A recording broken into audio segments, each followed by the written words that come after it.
आज के इस ऐतिहासिक क्षण पर गृह मंत्रालय के कमेटी रूम में मेरे साथ उपस्थित श्रीमान मानिक शाह जी, मुख्यमंत्री त्रिपुरा, श्री विप्लव देव जी, पूर्व मुख्यमंत्री त्रिपुरा,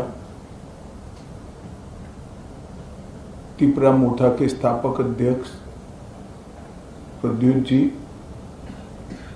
विपक्ष के नेता अनिमेश जी, त्रिपुरा से आए हुए मंत्रीगण और संगठन के सभी पदाधिकारीगण, विधायक, चेयरमैन TTADC और गृह मंत्रालय के सभी ऑफिसर्स। आज त्रिपुरा के इतिहास के लिए एक ऐतिहासिक दिन है। आज इस समझौते से हमने इतिहास का सम्मान किया है, गलतियों को सुधारा है और आज की वास्तविकता को भी स्वीकार कर तीनों चीजों का सामंजस्य कर हमने भविष्य की ओर देखने का काम किया है। इतिहास जो है उसको कोई बदल नहीं सकता, मगर उसमें जो गलतियां हुई है इसको सीखकर आज की वास्तविकताओं को नजर में रखकर हम आगे जरूर बढ़ सकते हैं। और मुझे आनंद है कि त्रिपुरा मोर्चा ने, सभी ट्राइबल पार्टियों ने और सभी ऑर्गेनाइजेशन ने इसके लिए बहुत कंस्ट्रक्टिव रोल लिया है। और भारतीय जनता पार्टी की त्रिपुरा सरकार ने भी शुरू से इसके लिए प्रयास किया। विप्लव जी उपस्थित है, मानिक शाह जी यहाँ उपस्थित है। मानिक शाह जी ने भी बड़े इंटरेस्ट से बारीकियों में इसको स्टडी कर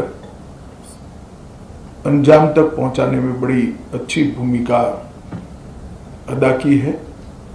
मुझे विश्वास है कि मोदी जी जो विकसित भारत का स्वप्न लेकर चले हैं, वो स्वप्न में त्रिपुरा भी अपने योगदान के लिए भी कटिबद्ध होगा और अपने हिस्से के लिए भी कटिबद्ध होगा।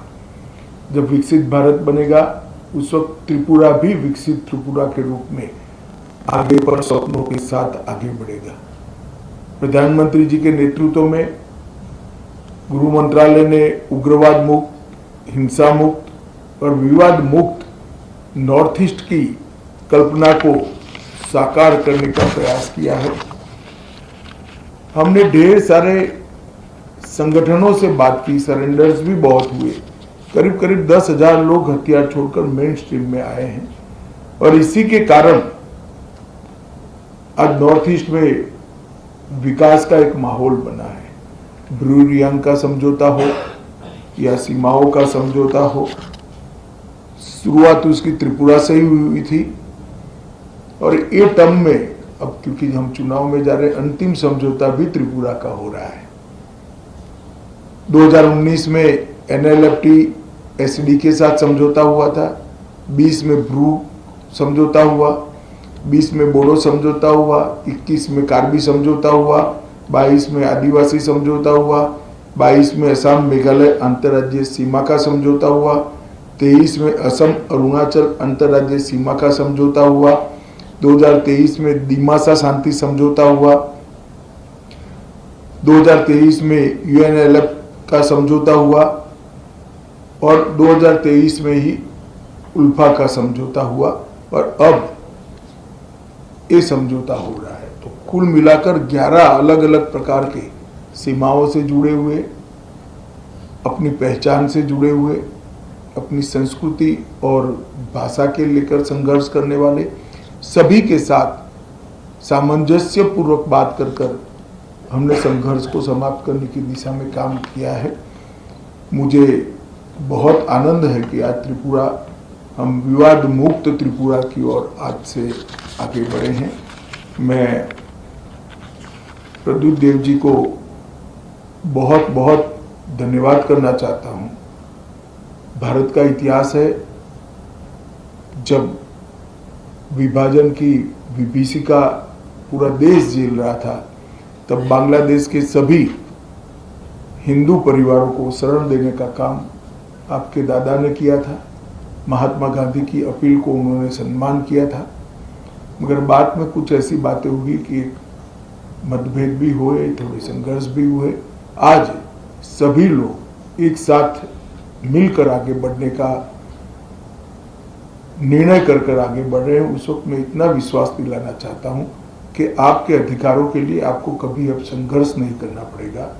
भारत सरकार 2 कदम आगे उठकर सभी के अधिकारों की रक्षा करे, अधिकार की रक्षा हो, इस प्रकार का तंत्र विकसित करेगी।